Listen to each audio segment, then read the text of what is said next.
Halo semuanya, jumpa lagi dengan saya Haris di channel YouTube Haris Vlog Playlist Info Bansos. Pada kesempatan kali ini ada dua hal penting yang nantinya akan kita bahas, khusus terkait BPNT, Bantuan Pangan Non-Tunai atau Bansos Program Sembako. Nah, ada isu yang beredar di masyarakat bahwasanya untuk tahun depan BPNT dihapus ya. Berikutnya terkait BPNT akhir tahun ini dikabarkan cair dalam bentuk uang tunai. Nah, apakah kedua poin tersebut itu benar adanya? Makanya kita akan temukan semua jawabannya pada video kita kali ini. Maka dari itu saran saya kepada Anda semua, mohon videonya nanti jangan dipercepat agar informasi yang diperoleh tidak setengah-setengah dan tidak mengakibatkan kesalahpahaman sehingga tidak berujung pada kebingungan yang berkelanjutan. Baik, silakan disimak informasi lengkapnya.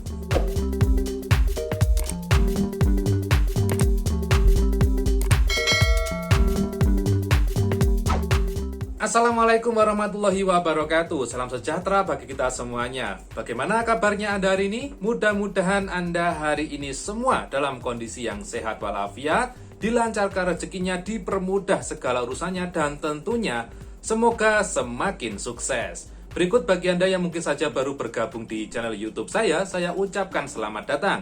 Mari turut mendukung channel ini agar terus berkembang dengan diklik subscribe bagi yang belum, dan silakan juga dibantu untuk di-share video ini di media sosial Anda semua. Baik, tanpa panjang lebar, saatnya kita masuk ke dalam topik pembahasan kita kali ini. Sobat netizen semuanya, seperti yang tadi saya sampaikan pada awal video, bahwasanya pada video kita kali ini kita akan membahas topik terkait BPNT atau Bantuan Pangan Non-Tunai Program Sembako. Nah, ada isu yang beredar di masyarakat bahwasanya untuk tahun depan BPNT akan dihapuskan. Ya, berikutnya isu yang beredar yakni untuk BPNT pada akhir tahun 2021 ini cair dalam bentuk uang tunai yang semula dalam bentuk sembako. Nah, apakah hal tersebut itu benar adanya? Kita akan ulas satu persatu. Pada topik yang pertama kita awali dari informasi terkait BPNT tahun depan akan dihapus ya. Jadi seperti ini Sobat netizen, yang dihapus itu bukan BPNT-nya ya, tapi yang dihapus itu merupakan dirjen yang menaungi program BPNT ya. Dimana pada program BPNT ini sebelumnya itu berada pada Direktorat Jenderal Penanganan Fakir Miskin atau PFM. Nah, untuk tahun 2022 mendatang itu sudah turun kepada kami surat tertanggal 22 Desember. Berikut juga turun juga Peraturan Presiden Republik Indonesia nomor 110 tahun 2021 tentang Kementerian Sosial. Jadi pada surat tersebut itu menjelaskan bahwasanya sudah turun SK Presiden ya atau Perpres ya gitu yang menerangkan terkait Kementerian Sosial, di mana pada surat ini Direktorat Jenderal Penanganan Fakir Miskin atau PFM untuk tahun 2022 itu sudah ditiadakan atau dihapus seperti itu ya. Sehingga pada tahun 2022 itu menyisakan ada 3 Direktorat Jenderal ya. Yang pertama yakni Direktorat Jenderal Perlindungan dan Jaminan Sosial, berikutnya adalah Direktorat Jenderal Rehabilitasi Sosial, dan yang ketiga adalah Direktorat Jenderal Pemberdayaan Sosial seperti itu. Sehingga BPNT yang semula berada pada PFM itu untuk kedepannya itu mungkin banyak yang berpendapat BPNT-nya itu bakal dihapus seperti itu ya. Namun setelah kami konfirmasi ulang kepada rekan-rekan kami yang menaungi masalah BPNT bahwasanya untuk tahun 2022 kemungkinan besar BPNT itu masih berlanjut ya. Namun beda dirjen mungkin atau dilebur pada dirjen yang ada ya, seperti itu. Seperti hanya PKH. PKH itu kan berada di bawah Direktorat Jenderal Perlindungan dan Jaminan Sosial atau JSK gitu ya. Selanjutnya untuk tahun 2022 apakah PKH masih di JSK atau bagaimana? Nah, hal tersebut kita juga masih menunggu kebijakan lebih lanjut ya, seperti itu.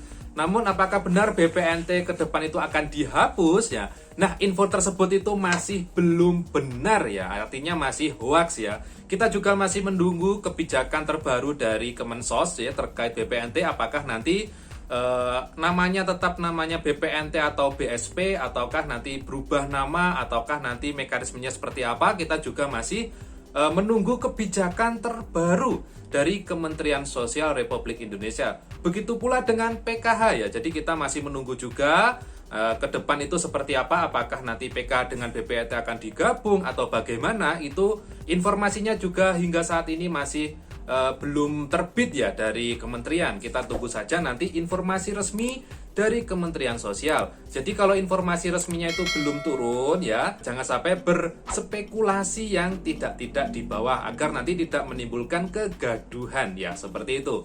Untuk topik yang kedua yaitu terkait BPNT apakah cair dalam bentuk tunai ya, seperti itu. Karena di masyarakat mungkin ada yang kemarin mengalami ya, ketika dia dibagikan kartu KKS atau kartu merah putihnya, sedangkan pada daftar mereka itu merupakan penerima BPNT, tapi kok yang diterima itu dalam bentuk uang tunai ya. Sedangkan seperti yang kita tahu, uang tunai itu merupakan bansos PKH ya, seperti itu. Kalau bansos BPNT kan dalam bentuk sembako. Nah, berdasarkan juga informasi dari rekan kami yang membidangi masalah BPNT ya, terkait penyaluran kartu keluarga sejahtera atau kartu KKS bagi KPM baru atau KPM yang baru saja tervalidasi dan mereka itu masuk ke dalam kepesertaan BPNT atau BPNT murni seperti itu. Untuk mempercepat penyalurannya itu memang disalurkan dalam bentuk uang. Namun itu hanya berlaku untuk sampai terakhir tanggal 31 Desember tahun 2021. Jadi jangan kaget bagi Anda yang kemarin menerima kartu BPNT dan Anda menerima uang tunai ya, mungkin sejumlah 200.000 per bulan. Kalau Anda menerima 3 bulan ya total 600.000 seperti itu ya. Nah, itu memang dibuat seperti itu. Jadi ini khusus ya, kebijakan khusus di mana ini untuk mempercepat penyaluran bantuan agar nanti semua bansos di tahun 2021 ini sudah terbaca, sudah transaksi seperti itu. Sehingga untuk BPNT yang semula sembako ya, itu dipercepat penyalurannya agar segera sampai di KPM dalam bentuk uang tunai ya. Dalam satu bulannya yakni total 200.000 per bulannya ya. Jadi jangan kaget kalau kemarin Anda menerima uang tunai dan Anda merupakan KPM BPNT murni dan Anda baru saja menerima kartu dari bank ya. Berikutnya, apakah nanti ke depan BPNT akan cair dalam bentuk uang terus? Nah, itu informasi tersebut juga masih belum bisa kami berikan ya, karena kami juga masih menunggu informasi update dari kementerian. Apakah besok ke depan akan kembali lagi seperti sembako ya, dirupakan dalam bentuk sembako ataupun uang tunai. Namun informasi yang beredar yakni faktanya untuk akhir Desember ini hingga tanggal 31 Desember untuk penyaluran sembako bagi KPM baru atau validasi baru BPNT itu dicairkan dalam bentuk uang tunai, dimaksudkan agar bansosnya itu bisa segera tersalurkan secara maksimal ya, seperti itu. Nah, jadi kesimpulannya pada dua topik kita kali ini, yang pertama terkait BPNT apakah tahun depan akan dibubarkan, itu informasinya masih belum benar atau masih hoax ya. Kita masih menunggu kebijakan terbaru untuk BPNT apakah nanti dilebur di Direktorat Jenderal yang ada atau bagaimana. Kita masih menunggu informasi lebih lanjut dari Kemensos ya. Berikutnya untuk BPNT apakah cair tunai, memang benar cair tunai, tapi ini terbatas hingga tanggal 31 Desember dan ini khusus bagi KPM validasi baru atau KPM yang baru saja masuk ke dalam kepesertaan BPNT murni ya, seperti itu. Kedepan apakah tetap cair tunai atau sembako? Nah, kita juga masih menunggu informasi lebih lanjut. Namun setelah kami konsultasi lebih lanjut tadi di rekan kami di pendamping BPNT ya, seperti itu. Kedepan kemungkinan juga akan kembali lagi sembako ya, seperti itu. Baik Sobat Netizen, mungkin itu dulu informasi yang bisa saya sampaikan terkait BPNT ya. Terkait untuk informasi lain-lain seperti saldo nol dan lain sebagainya, nah sudah pernah saya bahas di video-video saya sebelumnya. Jadi silakan Anda simak informasi pada video saya sebelumnya. Juga yang paling penting, sebelum Anda menyimak, Anda pastikan dulu video saya itu diupload kapan ya, karena kebijakan itu terus berubah ya. Jadi ketika ada video lama yang dulu menyampaikan A, Ya, untuk saat ini bisa jadi informasinya sudah berubah. Jadi silakan disimak video mana yang paling update dan video mana yang sudah lama di-upload agar informasinya tidak rancu ya. Seperti itu. Terima kasih sudah menyimak informasi pada channel YouTube Hariska Vlog. Jumpa lagi dengan saya Haris di video saya berikutnya. Saya Haris undur diri dan wassalamualaikum warahmatullahi wabarakatuh.